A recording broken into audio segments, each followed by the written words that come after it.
Selam pahalı dostlar. Bugün biz sizinle anlatacağız bir pek önemli temaya. Siz başka bir yerde bu tema için işitmeyeceğiniz video. Kimin bizim uşaklarımız? Kim tutar hem kullanır bizim uşaklarımızı?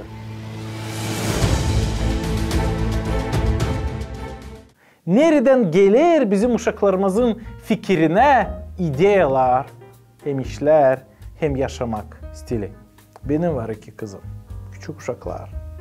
Ben çok düşünürdüm, ta okuyacağım, düşüneceğim bu iş için.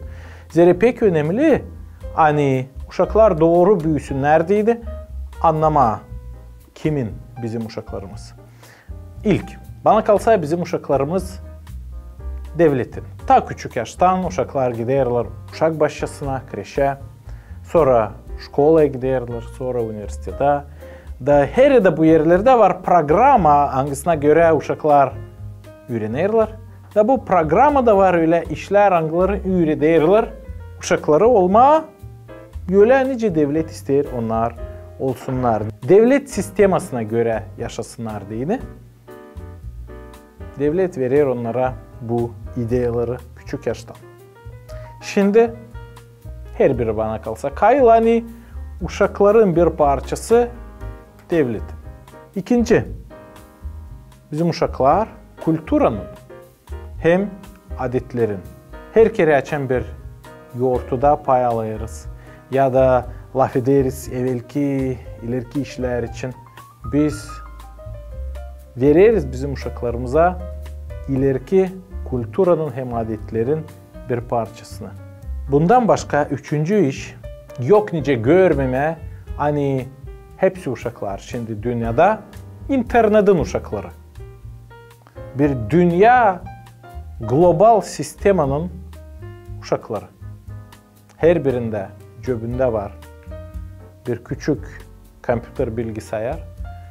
Hangisine ekleyip kendisini onlar bağlanırlar bütün dünyayla.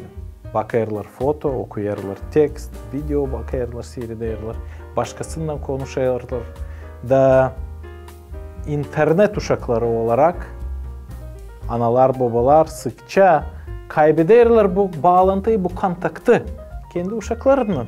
Zira onlar görürler bu uşak artık benim değil. Sade. O internetin uşağı. Siz gördüyseniz bu işi sizin uşaklarınızda yazınız. Ben işlerim okulda. Ben babayım.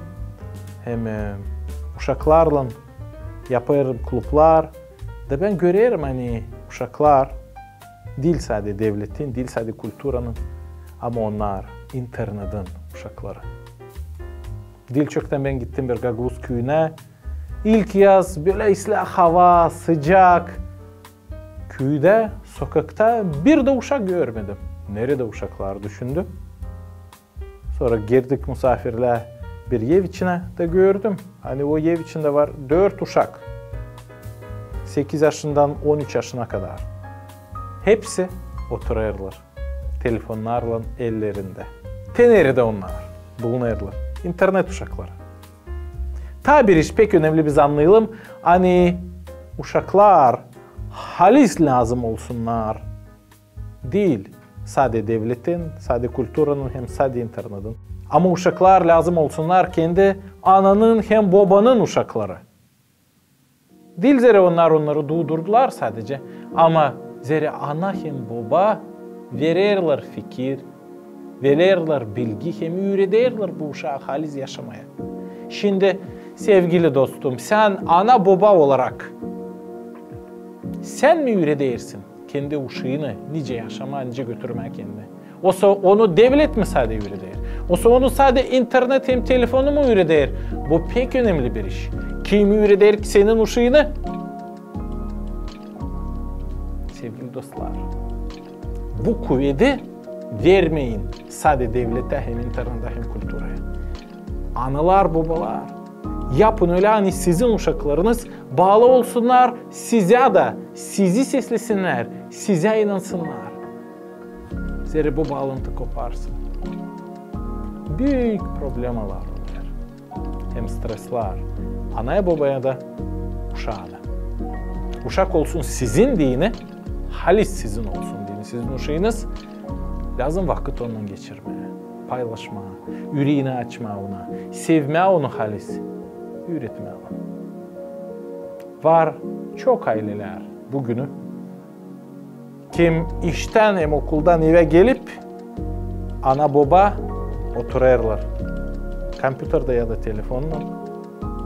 Çocuklar alırlar telefonlarını hem okuldan kağıtlarını da böyle o akşam zamanı açan bütün aile toplanır bile onlar halis bile değil. Her biri kendi işleri çeker fikrine. İyi yemek bile, laf edin bile, oynayın bile. Sevin birbirinizi. Allah yaptı aileyi böyle.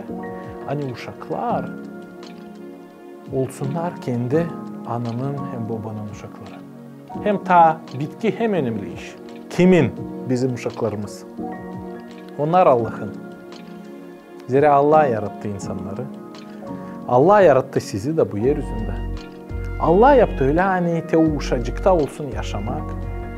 Hani diri olsun, sağ olsun. Hani siz büyüdersiniz onu. Öyle Allah yaptı. Da bu uşak değil sadece sizin. Değil sadece devletin, değil sadece kültürünün hem internetin. Bu uşak halis Allah'ın hem islayiş. Ne ana baba varınca yapsın kendi uşağına değil de o getirsinler onu Allah'a, üretsinler onu Allah için, Isus Hristos için anlatsınlar ona küçük yaştan. Hani Hristos Allah'ın oğlu, hani o halis kurtarıcı. Hani var Allah hangisi sever insanları. Hani Isus Hristos geldi bu yeryüzüne affetme bizim günahlarımızı da vermediğin bize deveç, yaşamak hem kurtulmak. Üretsinler hani var gökler cennet hem var cennem. Nice kurtulma cennemden. Üretsinler deveçlik için. Üretsinler hani bu dünya dolu yalanla ama var bir hem doğru yer bu dünyada. Allah'ın lafı. Onda halis doğruluk. Biblia'da yeni bağlantıda Efeslilerin kağıdında 6. başta 1. peytte yazılı. Uşaklar sesleyin babanızı hem ananızı sabide. Zira bu doğrudur. Paldıslar siz beğendiyseniz bizim bu videomuzu. Koyun like, yapın repost. Yazın komentarı. Ne siz düşünüyorsunuz bu fikirler için? Daha çok insan görsün bu videoları Gagavuz dilinde. Bizim uşaklarımız için. Baldoslar gelen tema olacak 7 iş hangileri öldürürler aileyi. Kalın sağlıcakla.